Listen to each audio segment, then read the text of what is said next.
When you're doing a show like 1823, how much research did you have to do to try to get that right? Because that was, in my opinion, one of the best theatrical things that I ever watched, movie or television show, that I feel like nailed what it must have been like to try to travel across the country, to be a civilized person living in the city, and try to make your way across the country and just experience the wild shit those people saw. Well, there's a few things. So a lot of research.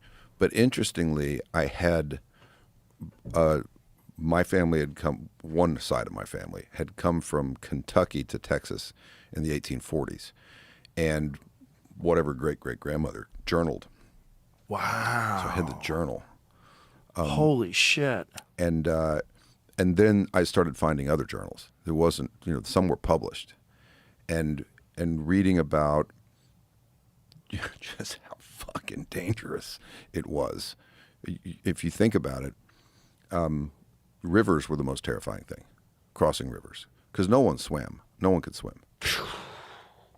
And most of the people who came into either the port of New Orleans or Galveston, they were European. They were German, a lot of Germans. There were a lot of Central Europeans that came, and they were promised free land, right? There would be travel agencies that they would arrange the entire trip with before they've even left Germany or Croatia or wherever they were. And so by the time that they landed in Galveston, they would meet up with their group, and the group would, they'd have chipped in all this amount of money, and they've got guides, and they would have already arranged for mules or horses and wagons, and off they go. And they had no idea. No, and a lot of them had never fucking ridden a horse in their life, much less fired a gun, much less, they're in a completely foreign area. Like they don't, and they landed in Texas, most of them heading to Oregon, because that area was the most similar to where they were from in Central Europe. And then, for whatever reason, some didn't get that far. Some maybe never got past Waco or Fort Worth or wherever. And then off they went. And the dangers were from obviously rivers and sun exposure, disease. Obviously there were issues with bandits and the Native American tribes, depending on the time of year or the era, right? By the 80s, that was largely not an issue, the 1880s. But bandits sure as shit were a real issue because there's no rule of law. Right. Right? And we can look at, there's plenty of bad people doing awful shit today, and we got all sorts of laws. Now imagine if those people had the wherewithal to go to a place to where there's no laws. No law and no enforcement. No help, no nothing. Yep. You're on your own. You were on your fucking own. And there was a bunch of people that had been living like that for decades, just fucking people up. Waiting for you. Just waiting for you. Waiting for you. Here they come. Let's get them. Yep. And that was what their thing was. Yeah. No, so river crossings were incredibly dangerous. And then trying to, if you didn't have an experienced guide, you're fucked. Truly fucked. Because you pick the wrong way and run out of water. Go wander around in the circle. You get up there on the Great Plains to where it's flat and and you don't know how to read the sun. You don't know where you're going. People go out there and make giant circles. Yeah. I was reading something about that the other day, that people tend to, for whatever reason, always walk in a counterclockwise direction when they get lost. And that even if they're left-footed or right-handed or left-handed, it doesn't seem to matter. Humans, when they walk, if they get lost, like in the woods, they walk in circles, and they almost always walk in a counterclockwise direction. And so this article was explaining that if you find yourself lost and you think you're running into the same places, most likely you should veer towards the right, because you're most likely looping towards the left for whatever reason. People tend to do that. Wonder if there's like a scientific explanation. See if there's, put that in perplexity. See why people move in a counterclockwise. It didn't come up with anything. Perplexity doesn't know shit. Doesn't have any woodsmanship. I never understood getting lost in the wilderness. I didn't understand it. Really? I can understand not knowing where you are, but but I never understood getting lost. Well, you must have learned how to use a compass early.